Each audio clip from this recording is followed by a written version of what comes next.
In the spring of 1745, the Prussian army was in the middle of a fierce battle. Smoke, galloping horses, shouts and musket fire filled the air. At the edge of the battlefield on a hilltop, King Frederick II of Prussia himself was directing his men. Under his elegant uniform, beneath the gold-trimmed cape attached to his shoulder, lay a small but special object. And this was none other than his favorite snuffbox. Everything happened in an instant. An enemy soldier's aimed shot whizzed through the air, heading straight for the king's chest. The bodyguards watched the impact in horror, preparing for the worst. But the bullet missed its target. The snuffbox, tucked away in his waistcoat pocket on the king's side, absorbed the impact. The ornate little gold box, which many might have thought was just a fashionable luxury item, served as a shield this time. After the battle, the snuffbox was examined. It was dented, but it was clear that it had saved the monarch's life. This scene is not just an exciting story, but a perfect example of the important role these small elegant objects played over the past centuries. Snuffboxes were not only accessories for the culture of tobacco use, but also status symbols, diplomatic gifts, and as we've seen, sometimes literally life-saving tools. In this video, we'll dive into the fascinating world of snuffboxes, the rituals of social life, the history of artistically crafted pieces, and how a small box became a symbol of a bygone era. Snuffboxes started to become popular in Europe during the 17th century, when taking snuff, which is finely ground tobacco powder, became a common habit. By the 18th century, snuff-taking had grown into a social ritual that was a key part of social life, and the snuffbox became an important social accessory. The popularity of these boxes spread to all parts of society, and while at first they were mostly for the upper classes, they later became common among more people.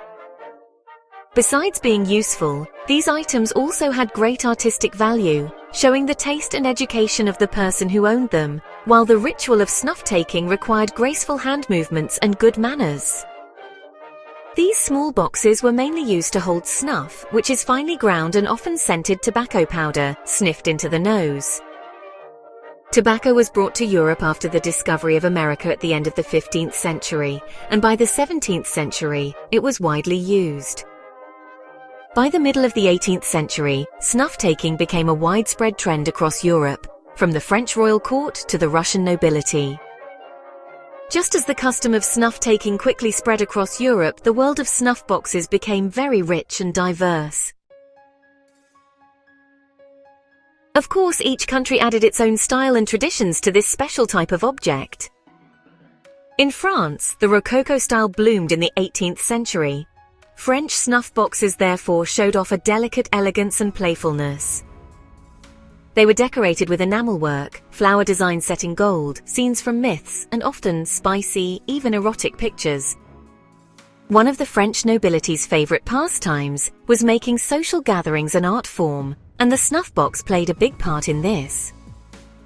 It became an object that was not just for taking out, but also a true art to show off. In England, on the other hand, the style took a different turn. English taste, favouring quiet elegance, preferred more classic and simple designs.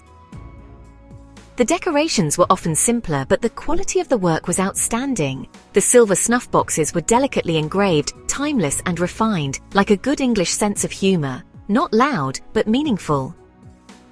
Among English aristocrats, these discreet objects were symbols of good taste and intelligence. In Italy, snuffboxes were a mix of Baroque and neoclassical styles. They often showed scenes from myths and the Bible, finely engraved in silver or bronze, sometimes decorated with all sorts of precious stones. Workshops in Naples, Rome and Venice offered a mix of Mediterranean richness and traditional craftsmanship. Each piece was a small work of art, both grand and passionate.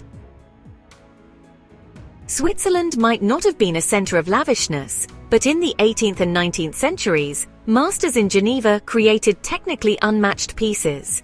Swiss snuffboxes became famous for their delicate enamel work and often hidden mechanisms.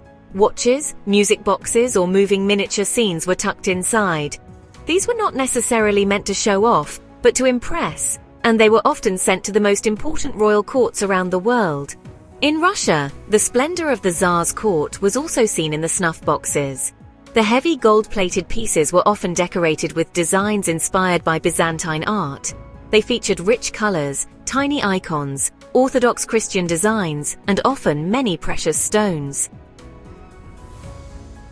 The Russian snuff box was more a work of art than a daily object, fit for the world of the Romanovs.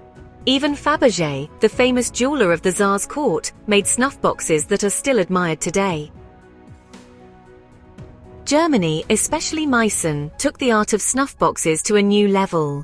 In the early 18th century, Europe's first hard porcelain factory was built here, creating a completely new world of shapes and designs. Meissen's snuff boxes told stories on a tiny surface with charmingly detailed hand-painted flower bouquets, romantic landscapes, or even rococo love scenes. Each country understood the snuff box through its own culture, so these small boxes have become witnesses not only to the history of tobacco use, but also to Europe's rich artistic variety. Snuff boxes were not just practical containers, they were also symbols of social status. The fancy ones often had delicate gold or silver frames, decorated with tiny patterns and enamel paint. Porcelain snuff boxes became very popular, thanks to the creation of hard-paste porcelain from Meissen, where the incredibly detailed, hand-painted flower and mythological designs were admired even by the highest levels of society. Also, the inside of the boxes was often treated with essential oils or scented mixes to keep the snuff smelling fresh and tasting good for longer. There were many different shapes, from the classic oval to unique ones shaped like animals or everyday objects. The rules around using snuff boxes turned snuff-taking into a graceful hand dance, so even just taking out the box showed off a refined elegance. Even though taking snuff was seen as a man's habit for a long time, in the 18th century, as social rules became less strict, women also started using snuff boxes. Fine, scented snuff was made especially for ladies. Their boxes were smaller, lighter, and more decorative. They were known for hand-painted flower bunches, romantic scenes, finely enameled lids, and porcelain surfaces with gold edges. Many 18th century paintings show noble ladies holding snuff boxes, often at their dressing tables or in social gatherings. In some places, this habit even caused a bit of a scandal. Some royal courts didn't like it if a woman took snuff in public, but fashion and taste paved the way anyway. The scented snuff, delicate movements, and richly decorated boxes became tools for women to express themselves and take part in society, in a time when even the smallest gesture meant a lot. Snuff boxes were made from different materials, which showed how important and rich their owner was. The most valuable ones were made of gold or silver, often decorated with enamel, jewels, or tiny paintings. For owners who weren't as wealthy, there were also boxes made from cheaper materials like copper, horn, tortoiseshell, wood, or papier-mâché. To make papier-mâché boxes, linen rags were mashed into a pulp, then shaped and dried and finally varnished and painted. These boxes were surprisingly strong and pretty. The varnish made them good at resisting moisture and daily use, and their painted or printed designs were very varied. They became especially popular in the 1800s. Snuff boxes came in many different sizes and shapes. They could be small enough to fit in a vest pocket, or larger, meant for use on a table. The most common shapes were oval, round, or rectangular boxes, but there were also special shapes like shoe-shaped boxes, which people thought brought good luck. The decorations often showed the art styles of the time, from Baroque to Rococo to Classicism. The painted scenes often showed what people were interested in at the time: hunting scenes, classic myths, portraits, landscapes, or everyday life scenes decorated them. These boxes were not just useful items, but also works of art that showed the owner's taste, interests, and education. Richly decorated gold boxes with jewels were especially popular among the wealthy. King Frederick II of Prussia was famous for his collection of snuff boxes. One of them supposedly saved his life when it stopped a bullet in a battle. Many boxes also had decorated inner lids, often with tiny portrait paintings or special scenes that only became visible when the owner opened the box. Gold boxes were often decorated with a technique called guilloche, which made fine repeating patterns, or with chasing, which made a raised design. Porcelain boxes were painted by hand, often with tiny scenes or portraits. Metal boxes were often decorated with engraving or embossing, while papier-mâché ones were varnished and painted. The rules and rituals for taking snuff were also very fancy. Sniffing snuff involved hand movements that were almost like a ballet. One description said the ritual had 12 steps. It started with picking up the snuff box with the right hand, then tapping the lid, opening the box, taking out the snuff, and finally, it ended with a sneeze and a graceful closing of the box. Imagine the fancy luxury of an 18th century French salon. Crystal chandeliers sparkle, soft chatter and music fill the air, and the smell of perfume and powders mix together. A gentleman, in a gold-embroidered coat, gently reaches into his waistcoat pocket, then slowly pulls out a small, shiny box. This isn't just an object, it's a prop for being social. All eyes immediately turn to it. The ritual begins. The French call this l'exercice de la tabatière, which means the practice of the snuff box. This is not an exaggeration. It's a real performance where every movement matters. First, the snuff box is tapped. 3 short taps, almost like a musical beat, as if to signal, attention, something is about to happen. Then, with a refined movement, the lid is opened, not suddenly but slowly, as if revealing a secret. The scent of the snuff escapes, spicy, aromatic, inviting. A small pinch is taken between 2 fingers, then gently brought to the nose, not too close, not too fast. An elegant sniff follows, then comes the sneeze, but even this is a controlled, gentle gesture. Those present quietly acknowledge the noble character of the scent. A discreet remark is made suggesting that such mixtures only change hands in the most exclusive circles, and the maker's name alone signifies prestige. Finally, the snuff box is elegantly closed and slides back into the pocket in one smooth motion, as if nothing happened. But the scene left a mark on every witness. According to descriptions, this small ceremony consisted of 12 movements, each with its own place and order. So taking snuff wasn't just about tobacco, it was a way to show sophistication and an important tool for social standing and self-expression. The hand movements were like steps in a ballet. Delicate, precise, and controlled. And just as a beautiful movement remains memorable, these scenes have been captured in contemporary paintings, letters, diaries, and now in our imagination too. At first glance, a snuff box is just a small fancy box. It has a gold rim, a finely painted scene on the lid, maybe a bouquet of flowers or a loving couple. But the craftspeople of the 18th century weren't happy with just surface beauty. Many boxes held secrets that only those in the know could find. A new world opened up if you got close enough to the owner. For example, there were snuff boxes with double lids. After the first opening, only the tobacco appeared, but with a secret spring, the box's second compartment could also be revealed. Here, miniature paintings were often hidden erotic scenes that were discreetly shown only in the most trusted company. Other times, political cartoons or portraits that would have been dangerous to show in public, an exiled lover, a fallen ruler. Some craftspeople went even further. They made musical snuff boxes that played a soft tune when opened, as if taking snuff turned into a small private show. Other boxes had a built-in clock with tiny hands and gears, all squeezed into a space just a few centimeters big. These pieces were not just technical marvels, but also examples of jewelry making and engineering coming together perfectly. There were also boxes that had tiny hidden spaces for letters, rings, or even perfumes, as if the owner carried a small secret world in their pocket. A single object held memories, desires, time, and social games, while from the outside it just looked like a finely made box.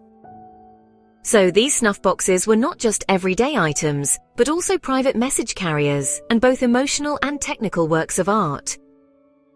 It was a time when secrets weren't sent by phone or secret chat, but hidden in gold painted on porcelain or locked behind a spring-loaded lid. In the 18th century, a snuff box was much more than just a container for tobacco. Sometimes it carried a diplomatic message, one that perhaps couldn't have been expressed with words. In the world of royal courts, protocol was strict, and gestures held great importance. Giving a snuff box as a gift, especially if it was made of gold and decorated with the ruler's portrait, was a sign of the highest recognition and trust. These gifted snuff boxes were not ordinary items. They were exceptional works of art, adorned with precious gems and miniature paintings, sometimes taking months to create for a diplomatic visit. The portrait of the giver was often placed on the inside lid, so when the recipient opened the box, they almost made personal eye contact with the ruler. A subtle yet firm reminder, don't forget whose support you have. In the French court, especially during the time of the Bourbons, these snuff boxes became objects of royal favor. An envoy or aristocrat who received such a gift was no longer just a diplomat, but a bearer of a symbolic connection. The Russian Tsar, the English king, or the Prussian ruler also liked to use the snuff box as a tool for political networking. Collections show that some diplomats received dozens of snuff boxes from various rulers, and each piece holds the memory of a specific meeting, negotiation, or political deal. Today, these snuff boxes are cherished treasures in museums and auction houses, but once they were silent witnesses to historical decisions. So a snuff box didn't just hold tobacco. It held authority, alliance gestures and intentions, a palm-sized piece of diplomacy, framed in gold signed with art. The snuff box didn't just appear out of nowhere, and it didn't disappear without a trace either. It's part of a long story where people have always carried something with them that wasn't just a tool, but a personal space, a scent, a secret, a memory. In the Middle Ages, nobles wore small spheres or fancy cases called pomanders on their clothes.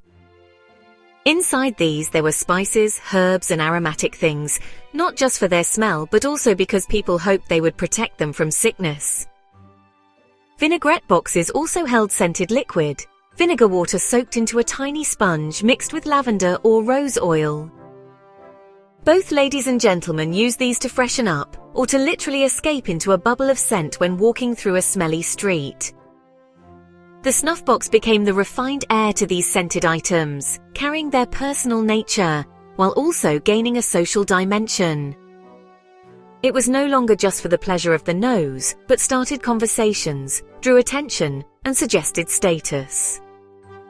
As the fashion for snuff declined in the second half of the 19th century, another small everyday item slowly took the place of the boxes, the cigarette case. The metallic click, the inner spring holder, the elegance carried in a pocket, all familiar ideas, just with different contents. The smoke of cigarettes took the place of snuff, but the movement taking it out, showing it, sliding it back lived on. And in the 20th century, the shiny lighter appeared, the silk cigarette case, and later, engraved gilded decorative boxes. All of these are actually descendants of snuff boxes. Men always had something in their pockets that was more than just a tool, a personal symbol, style, a gesture. And how does this work today? Maybe a stylish key holder, an elegant business card holder, or a phone case with a unique design fills this role. Small items that we like to take out, show to others, and with which we unconsciously send a message to the world about who we are. These items all reflect our personality and style, while also serving as practical accessories. So, snuff boxes didn't disappear, they just changed. Because people have always liked to carry something with them that is not only useful but also beautiful. Something that is both a secret and a mirror. At the end of the 19th century, as cigarettes became popular, the trend of taking snuff slowly started to fade. But in some countries, especially in the countryside, people still use snuff even in the early 20th century. But snuff boxes stayed popular things to collect. Today you can find them in the most important museums around the world. Like in the collections of the Metropolitan Museum of Art, the Victoria and Albert Museum, the Wallace Collection, or the Hermitage. These small items are valuable reminders of the art and culture of the 18th and 19th centuries. They weren't just useful things, but also works of art and symbols of a person's place in society. Snuff boxes might not be part of our daily lives anymore, but their story, shape, and meaning go far beyond just being a small box. These tiny objects don't just hold tobacco, they hold history, taste, society, technology, and memories. Every little lid, every bit of enamel, every hidden space or decorated inside brings back a time when grace was in every movement, and even a sneeze was seen as an artistic act. Snuff boxes are more than just everyday items. These tiny masterpieces hold the secrets of centuries of social life, fashion, and skilled craftsmanship. As we hold them or look at them today in a museum, at an auction, or in a collector's display case, we hear the whispers of a world long gone. A world where every action had meaning, and where material, shape, and scent could speak for us. Maybe that's why we still love them today. Because they remind us that even the smallest things can hold deep meanings, if we look closely enough. If you enjoyed this little trip back in time to the world of snuff boxes, and if you want to hear more about special objects, forgotten stories, jewelry, and art, then don't forget to subscribe to the channel and like the video. Because antique jewelry and objects are not just museum pieces, they are living memories that keep telling stories, if there's someone to listen to them. Thank you for being here today. See you in the next video.